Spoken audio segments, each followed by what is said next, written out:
Christian Rider. Alright, tapos na tayo dito. Let's go.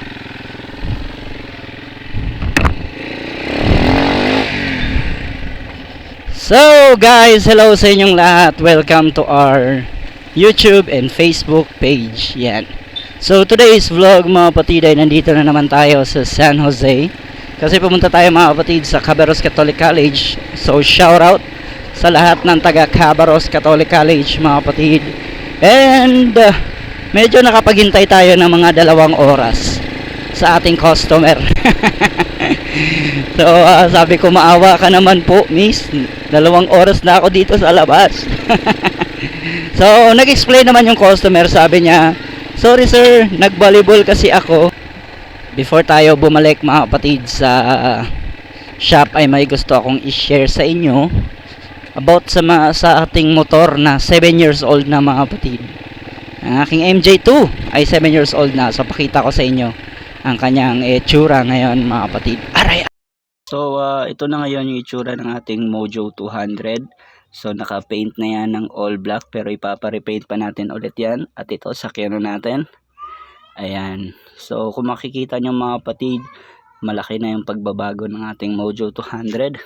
Ipapakita ko sa inyo kung ano yung itsura nito nung hindi pa natin nabago yung ating Mojo 200. Ito pakita ko sa inyo yung picture. At so nakikita nyo, mataas pa yung handlebar niya and may trellis pa siya na red. Malaki yung pagbabago, di ba? So ayan guys, uwi na ako Parang andito ata si Rodel sa may ano dito, sa may kainan. Ito na siya. Shout out Rodel. Dari ka kaligaw bra? Shout out Rodel guys. Tagpilang batchoy? Hindi, ako lang. Mabatchoy ko. So hi guys, nilibre tayo ni Rodel Delfin ng masarap na batsoy. Subscribe sa atin ng mga channel natin at subscribe sa channel pati guys ng mga vloggers. Thank you. Woo! Nabusog ako sa batsoy. Ang sarap. So maraming salamat Rodel Delfin sa libre ng batchoy. Sana all. Nabusog ako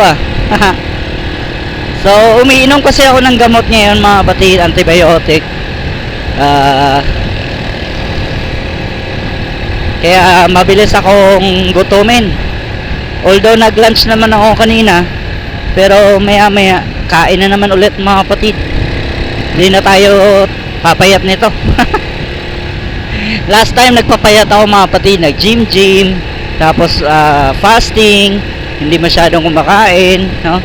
Pumayat ako pero naging masakitin. So binalik ko na lang yung regular na normal kong pagkain mga kapatid, which is 5 times a day.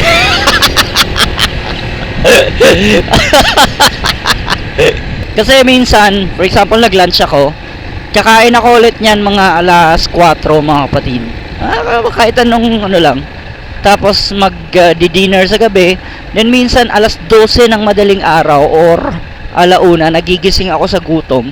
Nagluluto ako niya ng itlog mga kapatid at kanin. Kumakain ako mga kapatid.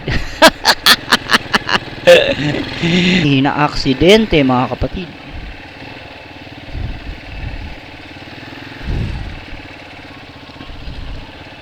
Ride safe guys, ride safe kayo palagi. May na-aksidente guys.